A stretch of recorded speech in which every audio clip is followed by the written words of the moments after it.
A struggling single father stares down a $5 million check that could save his life, pushed across the table by a ruthless billionaire's proxy. He tears it up. But the real twist. When the untouchable CEO finally steps out of the shadows, she's the exact same woman who shattered his heart 8 years ago. The smell of aged cedar and linseed oil was baked into Alexander Carter's DNA. At 32, his hands were calloused, his flannel shirts permanently dusted with sawdust, and his eyes carried the heavy, quiet exhaustion that only single parents truly understand. His custom carpentry and historical restoration, Shop Carter & Son, sat on a highly coveted corner of Chicago's rapidly gentrifying Wicker Park. It wasn't just a workshop. It was a sanctuary. Alexander's grandfather had built it from the ground up, surviving recessions, blizzards, and the changing tides of the city. Now it was just Alexander and his 7-year-old daughter, Harley. Harley was Alexander's entire world. Born with chronic severe asthma, she was a fragile but fiercely joyful child who spent her afternoons sitting on a high stool in the corner of the shop, drawing pictures of animals, while her father restored century-old mahogany tables. Alexander's life was a tightrope walk of balancing medical bills, mortgage payments, and shop expenses. But they were happy. They had their routine, their quiet neighborhood walks, and their undeniable bond. Then the letters started arriving.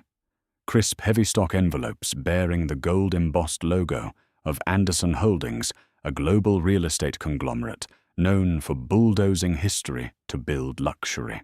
They were buying up the entire block to construct a 60-story ultra-premium residential and retail monolith. The baker next door sold. The dry cleaner across the street took an early retirement buyout. Within 6 months, Alexander was the last man standing on a block that had become a ghost town. The first time Anderson Holdings sent a physical representative, it was on a rainy Tuesday. A sleek black town car idled outside the shop, and a man in a bespoke charcoal suit stepped in, looking at the sawdust on the floor with thinly veiled disgust. "Mr. Carter," the man said, offering a card that read, "Arthur Pendleton, Senior Acquisitions Counsel. I represent the CEO of Anderson Holdings. We're prepared to make you a very generous offer for this property. $1.5 million. Cash. You could close up shop, move to the suburbs, and never have to breathe in this dust again." Alexander didn't even look up from the lathe he was operating. He wiped his hands on a rag, stepped over to the counter, and slid the business card back toward the lawyer. "This building isn't just brick and mortar, Mr. Pendleton. It's my family's legacy. My grandfather bought this place when nobody wanted it. I promised him on his deathbed I wouldn't let the developers take it. Tell your boss it's not for sale." Pendleton offered a tight, patronizing smile. "Everyone has a price, Mr. Carter. Our CEO is not accustomed to taking no for an answer. I suggest you reconsider before the offer goes down." Alexander's jaw set. "Have a good day, Arthur."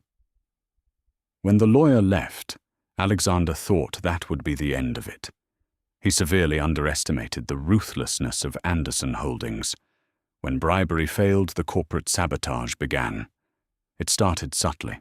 Random anonymous complaints to the city resulted in surprise health and safety inspections. Inspectors scrutinized his ventilation systems, his wiring, his waste disposal, slapping him with thousands of dollars in obscure code violations. Then came the construction noise. Anderson Holdings began demolition on the adjacent buildings. The constant earth-shaking vibrations cracked the plaster in Alexander's shop. Worse, the dust from the demolition was relentless. Despite Alexander sealing the windows and buying expensive industrial air purifiers, a fine layer of gray silt settled over everything. One evening, Harley started coughing. It wasn't her usual mild cough. It was a deep, rattling wheeze that sent panic surging through Alexander's veins. He rushed her to the emergency room, holding her tiny hand as she breathed through a nebulizer mask. The ER doctor, a stern woman who knew Harley's history, looked at Alexander with grave concern. "Her lungs are severely inflamed, Alexander. What's her environment like right now? Because whatever is in the air, she can't be around it. Another attack like this could be fatal." Sitting by his daughter's hospital bed, watching her chest rise and fall with the help of a machine, Alexander felt completely powerless. He was drowning. The legal fees from fighting the city citations were draining his meager savings. His business was paralyzed by the construction, and now the corporate giants were literally suffocating his little girl. He knew what they were doing. They were trying to break him. They were trying to squeeze him until he had no choice but to beg them for a buyout. Most men would have folded. Most men would have taken the money and ran. But Alexander Carter wasn't most men. He possessed a stubborn, burning sense of justice, and watching the billionaire class step on the throat of a working-class father flipped a switch inside him. He wasn't going to roll over. He was going to fight. Alexander spent his nights drafting letters to the city council, contacting local investigative journalists, and documenting every single violation Anderson Holdings was committing on the demolition site. He gathered evidence of them skipping environmental protocols to save time, sending a meticulously organized file to a prominent Chicago news anchor. He was a mosquito fighting a titan, but he was starting to draw blood. The local news ran a segment, "Billionaire Corporation Chokes Out Local Father and Sick Daughter." The PR backlash against Anderson Holdings was immediate and fierce. The very next morning, the black town car returned to Wicker Park.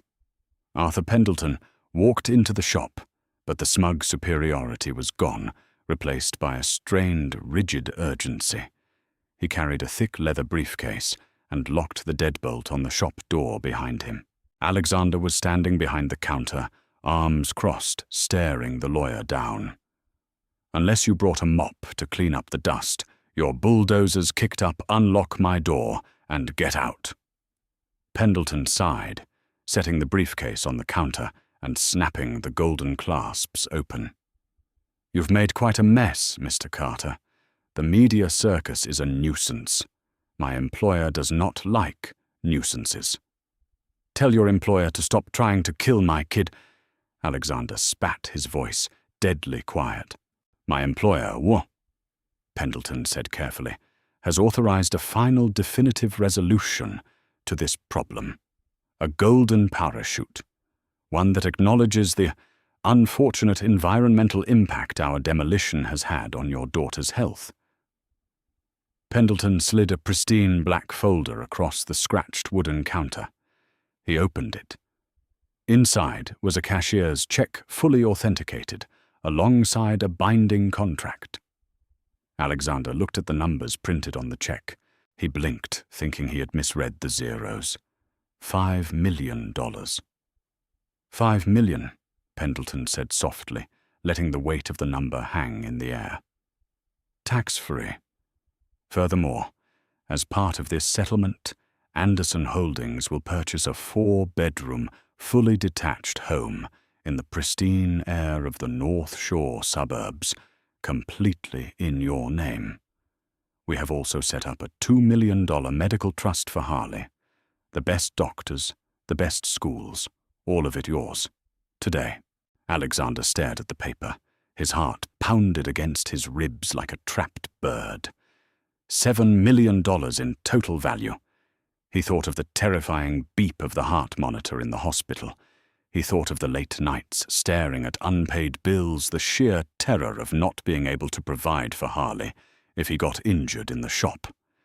This piece of paper was a magic wand. It would erase every struggle, every fear, every hardship he and his daughter would ever face. All he had to do was surrender his grandfather's legacy.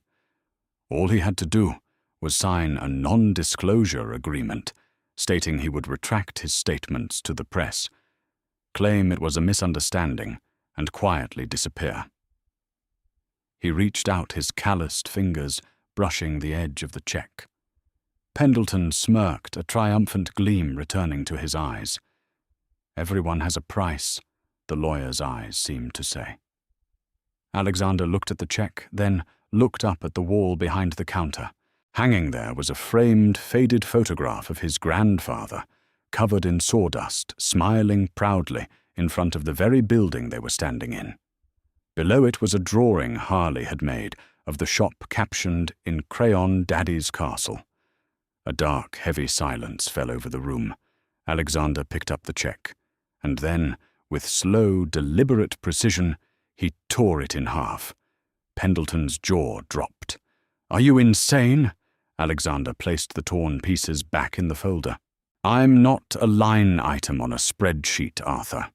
And my daughter's suffering isn't a PR problem you can buy your way out of. You tell your COO that I'm not signing a damn thing. Not until the person who ordered this harassment, the person who made my little girl stop breathing, looks me in the eye and apologizes." "You are throwing away your life," Pendleton shouted, losing his corporate composure. "The CEO of Anderson Holdings doesn't meet with carpenters. Then the carpenter goes back to the news tomorrow," Alexander said coldly. "And this time, I bring the EPA to investigate the asbestos you guys definitely didn't properly abate next door. Tell your boss face to face, or I burn this whole development down." Pendleton glared at him, a mixture of horror and begrudging respect on his face. He snatched the folder, shoved it into his briefcase, and stormed out. For 48 hours, Alexander heard nothing. The construction next door mysteriously halted. The silence was deafening. He wondered if he had made the biggest mistake of his life, gambling Harley's financial security on his pride. But it wasn't just pride. It was principle. If billionaires could buy their way out of cruelty, the world was truly broken. On Thursday morning, Alexander's flip phone buzzed. It was Pendleton. 65th floor, the Anderson building downtown, 3 o'clock. Do not be late. Alexander arranged for his neighbor Sarah to watch Harley. He washed the sawdust out of his hair, put on his only suit, a slightly faded navy two-piece he had worn to a funeral 3 years ago, and took the L train into the heart of downtown Chicago. The Anderson building was a towering monolith of black glass and steel, piercing the grey sky like a spear. Walking into the cavernous marble-floored lobby, Alexander felt entirely out of place.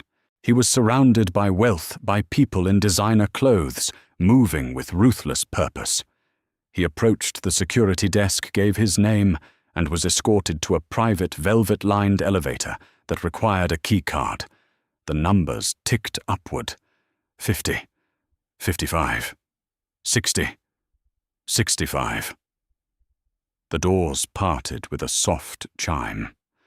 Alexander stepped out into an office that was larger than his entire property. Floor-to-ceiling windows offered a dizzying panoramic view of the Chicago skyline and the dark waters of Lake Michigan. The room was fiercely modern, stark white walls, a massive black marble desk, and abstract art that probably cost more than Alexander would make in a lifetime. Standing by the window, her back turned to him, was a woman. She wore a tailored, immaculately cut ivory pantsuit. Her posture was rigid, commanding, projecting an aura of absolute authority. "Mr. Carter," she said. Her voice was smooth, cold, and professional. Yet something about the cadence sent a bizarre electric shock down Alexander's spine. A ghost from a different lifetime brushed against his memory. "I was told," the CEO continued, not turning around, "that you demanded an audience? You rejected an offer that most men would sell their souls for. I'm curious if you are remarkably principled or just foolishly greedy." Alexander stepped forward, his fists clenching at his sides. "I want to know what kind of coward sits in a glass tower and orders the slow strangulation of a family business. I want to know how you sleep at night, knowing your bulldozers put a 7-year-old girl in the hospital." The woman stiffened. Slowly she turned away from the window to face him. The breath was violently punched from Alexander's lungs. The world tilted on its axis, the edges of his vision going dark. The perfectly styled hair was lighter now, the makeup sharper, the expression guarded by years of corporate warfare. But the eyes, those striking, piercing hazel eyes, were identical. "Tori." Alexander whispered the name, tearing out of his throat like barbed wire. "Tiffany Anderson, the ruthless billionaire, CEO." The woman trying to destroy his life stared back at him. Her polished mask slipped, revealing a flash of absolute paralyzing terror. It was her, the woman who 8 years ago was known as Torrance Davies, the woman who had promised to love him forever, the woman who had packed a single bag and vanished into the night exactly 1 week before their wedding, leaving nothing behind but a 3-sentence note and a shattered man. "Hello, Alexander." She breathed her voice, trembling just enough for him to catch it. He wasn't staring at the CEO of Anderson Holdings. He was staring at the ghost of the only woman he had ever truly loved. The silence in the sprawling 65th floor office was absolute, broken only by the faint, muffled howl of the Chicago wind against the reinforced glass. Alexander stood frozen, his mind violently rejecting the reality in front of him. Tiffany Anderson, the billionaire tycoon trying to bulldoze his life, was Tori. His Tori. The girl who used to wear his oversized flannel shirts, who drank cheap coffee with him on the roof of his grandfather's shop, who had traced the lines of his sawdust-covered hands and promised him forever. "You—" Alexander choked out the word, dripping with a toxic mixture of disgust and profound grief. "You're Tiffany Anderson. You changed your name." Tiffany took a trembling step forward, her pristine corporate armor cracking. Tears pooled in her hazel eyes. "Alexander, my real name, was always Tiffany. Tori Davies was a lie, a disguise. I was trying to escape my family. I was trying to escape him. Your father." Alexander realized the pieces snapping together with sickening clarity. Richard Anderson, the legendary ruthless founder of Anderson Holdings, who had died of a stroke 6 months prior, leaving his empire to his only daughter. You were slumming it in Wicker Park, playing the starving artist, playing house with the naive local carpenter. "No," Tiffany cried, her voice cracking. "None of it was a game, Alexander. I loved you. I loved you more than anything in this world. I walked away from my family's money because I wanted a real life with you.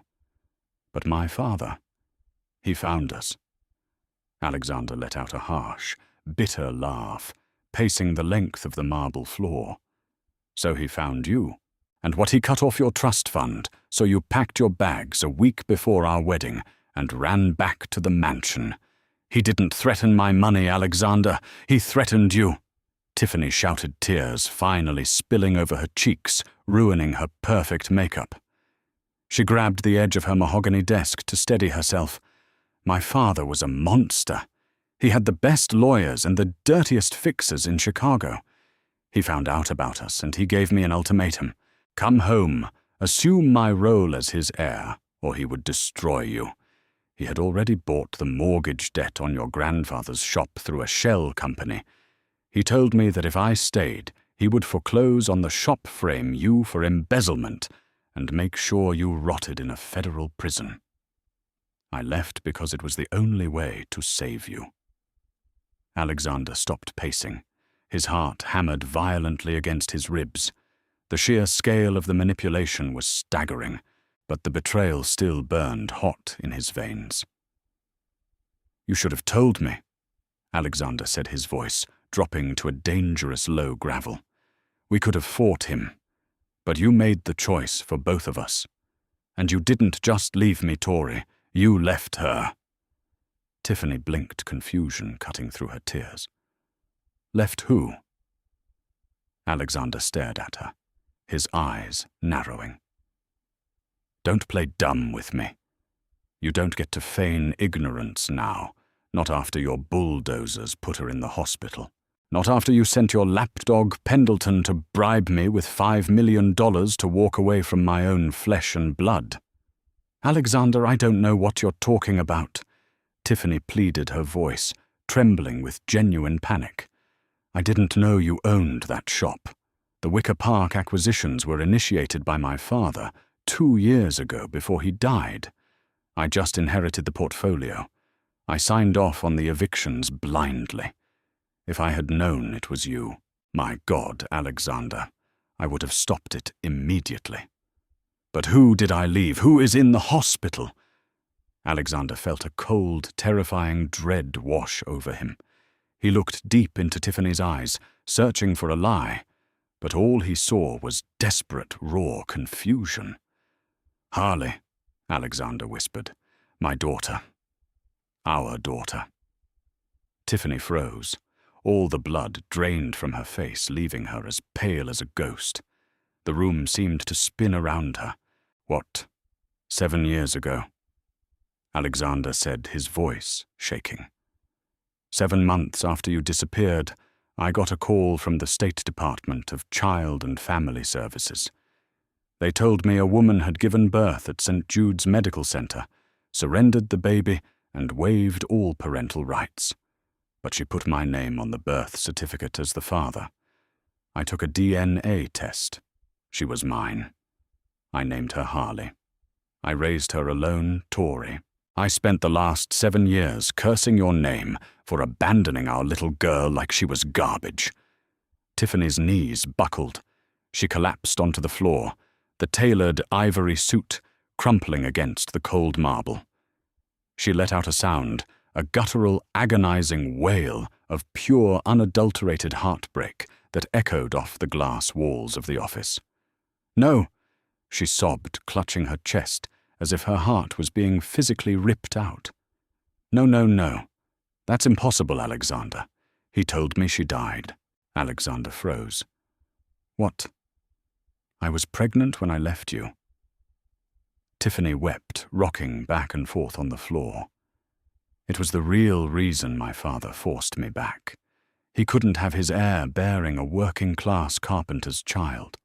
He locked me away in a private clinic in upstate New York. When the time came, they put me under for an emergency C-section. When I woke up, my father was sitting there. He told me her lungs hadn't developed. He told me she died in the incubator. He showed me a death certificate, Alexander. He buried an empty coffin to convince me. The horrifying truth descended upon the room, suffocating them both.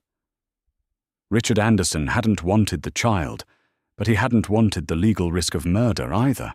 He had his fixer, a man named Thomas Callahan, falsify the medical records forge Tiffany's signature on surrender documents and dump the premature baby into the foster system, ensuring Alexander was notified, so the nuisance would be burdened with a sick child for the rest of his life. Tiffany had spent the last 7 years mourning a dead baby.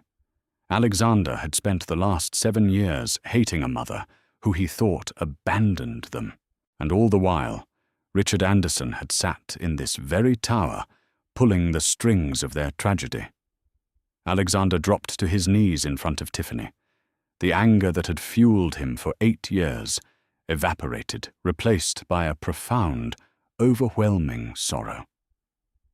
He reached out his calloused, sawdust-stained hands, gently grasping her trembling shoulders. Tori, he whispered, using her real name, the name he loved. She looked up at him, her face completely ruined by tears. She's alive. My baby is alive.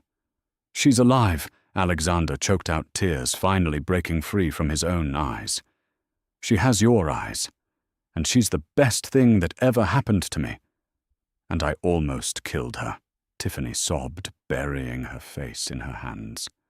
My company. The dust. Alexander. I almost killed my own daughter. But you didn't, Alexander said fiercely, lifting her chin. You didn't know. But you know now. And you have the power to stop it. A profound shift occurred in Tiffany's eyes. The shattered, grieving mother slowly retreated, and in her place rose the CEO of a multi-billion-dollar empire. But this time, the ruthless edge wasn't fueled by her father's greed. It was fueled by a mother's vengeance. Tiffany Anderson stood up. She wiped the tears from her face, her jaw setting into a line of absolute, terrifying determination. She walked over to her desk and slammed her hand down on the intercom button. Margaret Tiffany barked to her assistant, "Get Arthur Pendleton up here, right now, and call down to legal. I want the deed to the entire Wicker Park development block, drafted for immediate transfer." Alexander stood up, watching, as the woman he loved transformed into a force of nature. Less than 2 minutes later, the office doors swung open. Arthur Pendleton strolled in a smug, self-satisfied smile on his face, holding his leather briefcase. He assumed the carpenter had finally folded. "Ah, Mr. Carter," Pendleton sneered. "I see you finally came to your senses and listened to Miss Anderson. Have you signed the non-dis—" "Shut your mouth, Arthur." Tiffany snapped, her voice cracking like a whip. Pendleton blinked, taken aback. He looked at Tiffany's tear-stained face, then at Alexander, utterly bewildered. "Miss Anderson, is there a problem?" "The Wicker Park project is cancelled," Tiffany declared coldly. "Halt all demolition immediately. Withdraw all zoning applications. You are going to transfer the deed of the entire block, free and clear, to Carter and Son." Pendleton's face went completely white. "Tiffany, you can't be serious. We have over $80 million sunk into that acquisition. The board will have your head. You are acting completely irrationally over my family." Tiffany interrupted, stepping so close to Pendleton that the lawyer physically recoiled. "That carpenter is the man I was going to marry, and the little girl you put in the hospital with your reckless, corner-cutting demolition. That is my daughter." Pendleton opened his mouth, but no sound came out. He looked like a man who had just stepped on a landmine and heard the click. "You are fired, Arthur," Tiffany said, her voice dropping to a terrifying whisper. "You will pack your desk and you will leave this building. If I ever see your face again, I will unleash a legal team so vicious they will take the shoes off your feet. Get out." Pendleton scrambled backward, nearly tripping over his own feet before bolting out of the office. Tiffany turned back to Alexander. The fierce corporate titan vanished again, leaving only a terrified, hopeful mother. "Take me to her, Alexander. Please! I need to see her." 30 minutes later, Tiffany's private driver pulled up to the entrance of Chicago General Hospital. Alexander led her through the sterile white corridors, his hand gently holding hers. It felt surreal, 8 years of separation, of lies and heartbreak, bridged by the tiny, fragile life they had created together. When they reached the pediatric wing, Alexander paused outside room 412. He looked at Tiffany. She was shaking like a leaf, clutching her designer purse to her chest as if it were a shield. "She knows about you," Alexander said softly. "I didn't want her to grow up hating you. I told her that her mommy was a beautiful, brilliant woman who had to go far away, but who loved her very much." Tiffany let out a muffled sob, covering her mouth. Alexander pushed the door open. The hospital room was quiet, save for the rhythmic hiss of the oxygen machine. Sitting up in the bed, looking tiny amidst the white sheets, was Harley. She was coloring in a sketchbook. She had Alexander's messy, untamable hair, but her face, the slope of her nose, the curve of her smile, the brilliant hazel eyes that looked up at the door, was entirely Tiffany. Harley's eyes went wide. She looked at Alexander, then at the beautiful woman standing next to him in the ruined ivory suit. "Daddy," Harley said, her voice raspy from the breathing treatments. Is that the lady from your picture?"